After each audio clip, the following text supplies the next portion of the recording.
ساتھ دینا ہے میرے دوستو. اس لیے حضرت عبداللہ ابن رواحہ رضی اللہ تعالیٰ عنہ کو جب رسول اللہ صلی اللہ علیہ وسلم نے خیبر بھیجا، یہودیوں کے جو وہاں پر بڑے بڑے باغات تھے کھجور کے، اور حضرت عبداللہ ابن رواحہ رضی اللہ تعالیٰ عنہ بہت ہی ماہر تھے پھلوں کے اندازہ کرنے میں. اس لیے کہ جب مسلم ملک کے اندر رہیں گے تو ان کو مسلمانوں کا حق کیا ہے، جو ٹیکس اور جزیہ ہوتا ہے وہ دینا پڑے گا. تو حضرت عبداللہ ابن رواحہ رضی اللہ تعالیٰ عنہ وہاں گئے خیبر. تو ان یہودیوں نے سوچا کہ کچھ رشوت وغیرہ دے کر کے کچھ نرمی کروا لیں، کچھ تھوڑا جیسے اگر 100 kg ہوتا ہے تو 50 kg لے لیں، چلو کچھ رشوت. انہوں نے پیشکش کی حضرت عبداللہ ابن رواحہ رضی اللہ تعالیٰ عنہ کو کی، ہم آپ کو کچھ انڈر ٹیبل دے رہے ہیں، کچھ چیزیں آپ کو دے دیتے ہیں، آپ تھوڑا ہمارے حق میں جو ہے تھوڑا نرمی کیجئے. تو حضرت عبداللہ ابن رواحہ رضی اللہ تعالیٰ عنہ جو جواب دیا میرے دوستو، وہ ہمارے لیے بہت بڑے کام کی چیز ہے. حضرت عبداللہ ابن رواحہ رضی اللہ عنہ نے کہا کہ میں جس شخصیت جس ذات کے پاس سے آیا ہوں، نبی کریم صلی اللہ علیہ وسلم کے پاس، وہ ذات میرے پاس دنیا کے اندر سب سے زیادہ محبوب، سب سے زیادہ مجھے ان سے محبت. اور تم اے یا معاشر الیہود، اور اے یہودیوں کی جماعت، انتم ابغض الخلق عندی، تم مخلوق میں سب سے مبغوض، سب سے منحوس اور سب سے متنفر قسم کے لوگ ہو، جن سے میں نفرت کرتا ہوں، جس سے میں دشمنی رکھتا ہوں. لیکن میری محبت نبی کریم صلی اللہ علیہ وسلم اور میری تم سے دشمنی، میری تم سے ناپسندیدگی، تم سے نفرت، یہ مجھے اس بات پر نہیں مجبور کر سکتی ہے ان احیف علیکم، یہ کہ میں تمہارے پر ظلم کروں.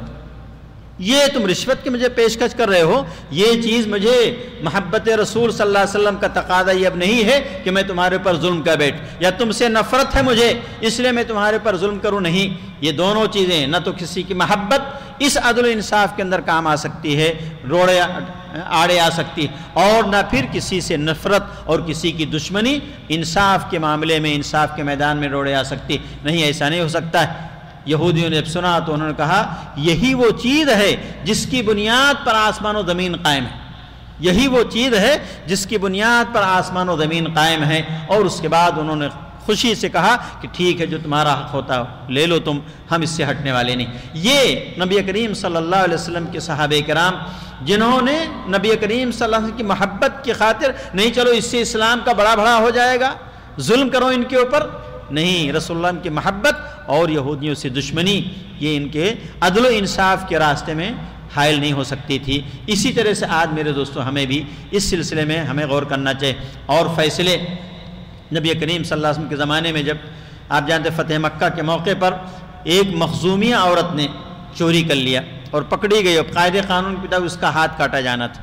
بڑے خاندان کی تھی، لوگوں نے سوچا کہ اگر اس کا ہاتھ کٹ گیا تو خاندان کی ناک کٹ جائے گی، بڑی رسوائی اور بڑی ذلت کا ہمیں سامنا کرنا پڑے گا. ان لوگوں نے کیا کیا، کسی کو پکڑو، اب ڈھونڈو، جیسے آج کل لوگ ڈھونڈتے ہیں بھئی کس کو پکڑا جائے کہ ہماری سفارش، ہمارا کام چل جائے. انہوں نے حضرت اسامہ ابن زید رضی اللہ تعالیٰ عنہ کو پکڑا، چونکہ وہ نبی کریم صلی اللہ علیہ وسلم کے بڑے چہیتے تھے، بہت چاہتے تھے آپ ان کو. اور انہوں نے جا کر کے نبی کریم صلی اللہ علیہ وسلم سے سفارش کی کہ اللہ کے رسول، بڑے خاندان کی لڑکی ہے، عورت ہے، اگر اس کا ہاتھ کٹ گیا تو خاندان کی ناک کٹ جائے گی، بڑی رسوائی ہوگی، آپ معاف کر دیجئے. نبی کریم صلی اللہ علیہ وسلم یہ بات سنتے کہ آپ کا چہرہ سرخ ہو گیا غصے سے، اور کہا اتشفع فی حد من حدود اللہ، کیا ہے اسامہ، کیا تم اللہ کے حد میں سے آ کر کے تم مجھ سے سفارش کر رہے ہو؟ اللہ کی قسم، تم سے پہلے جو لوگ ہلاک ہوئے ان کے اندر یہ صفت تھی، اذا سرق فیہم الشریف ترکوہ، کہ جب ان کے اندر شریف بڑے طبقے کے لوگ جب چوری کرتے تھے تو اس کو چھوڑ دیا کرتے تھے. وَإِذَا سَرَقَ فِيهِمُ الضَّعِيفُ، اور جب کمزور طبقے کے لوگ چوری کرتے تھے، اقاموا علیہ الحد، تو اس کے اوپر حد کا نافذ کرتے تھے اور اس کا ہاتھ کاٹتے تھے. یہ پرانی قوموں کے اندر جو جس کی وجہ سے وہ برباد ہوئے، وہی تمہارے اندر بھی آ گئی ہے کہ بڑے خاندان کی عورت ہے، بڑے خاندان کی لڑکی ہے، اس لیے اگر اس کا ہاتھ کٹے گا تو ایسا ہو جائے گا. اور آج میرے دوستو ہمارے پاس کیا ہوتا ہے، اس سے کہیں زیادہ ہمارے پاس ہوتا ہے. آج ہمارے کہتے ہیں کہ خون کا ساتھ دے گا، خون کا ساتھ دے گا، خاندان کا ہم ساتھ دیں گے، چاہے وہ ظالم ہو چاہے مظلوم ہو. آج عام چیز پر عام جملے، اچھے عقیدے والے جو اپنے آپ کو توحید پرست بھی کہتے ہیں میرے دوست، ایسے لوگوں کی بھی چیزیں موجود ہیں. توحید پرستی صرف نماز، آمین، رفع دین کے معاملے میں نہیں، یہ توحید پرستی ہر چیز کے اندر آنا ہے. زندگی کے سارے شعبوں کے اندر ہے. خالی دو مسئلے کے لیے لڑتے جھگڑتے رہو زندگی بھر، اور بڑے بڑے اونٹ اور بڑے بڑے ہاتھی غائب کر لو، اور کہتے ہیں ہم بڑے توحید پرست ہیں، ہم بڑے منہج سلف کے ماننے والے ہیں۔ منہج سلف کے ماننے والے ایسے نہیں ہوتے ہیں۔ منہج سلف کے ماننے والے آج ہمارے پاس جو اپنے آپ کو کہتے ہیں نا توحید پرست، حقیقت میں ان کے منہج، ان کو پتہ ہی نہیں منہج کیا ہوتا ہے۔ ان کے عقائد آج یعنی برباد ہو چکے ہیں۔ کتنی چیزیں، کتنے رسم و رواج کے اندر ملوث ہیں، وہ منہج سلف کے اندر آتا ہے۔ آج شادی بیاہ کا معاملہ لیجئے، نکاح طلاق کا معاملہ لیجئے، یہ لے لیجئے، جتنے بھی لین دین کا معاملہ لے لیجئے، آپ جا کر کے دیکھیے کتنے رسم و رواج ہمارے پاس، اور وہ کہتے ہیں کہ ہم پکے سلفی، اپنے آپ کو کہے گا پکا سلفی ہوں میں، لیکن یہ ساری چیزیں منہج سلف کے اندر شامل نہیں۔ وعدہ خلافی، جھوٹ، یہ ساری چیزیں کیا ہیں؟ یہ منہج سلف کے اندر داخل کے جھوٹ بولو، وعدہ خلافی کرو ہمیشہ جو ہے۔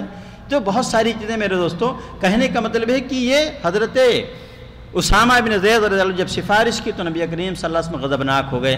عدالتیں جو قائم ہوتی ہیں، کس کے لیے عدالتیں قائم ہوتی ہیں؟ تاکہ انصاف ملے، عدل و انصاف کا بول بالا ہو۔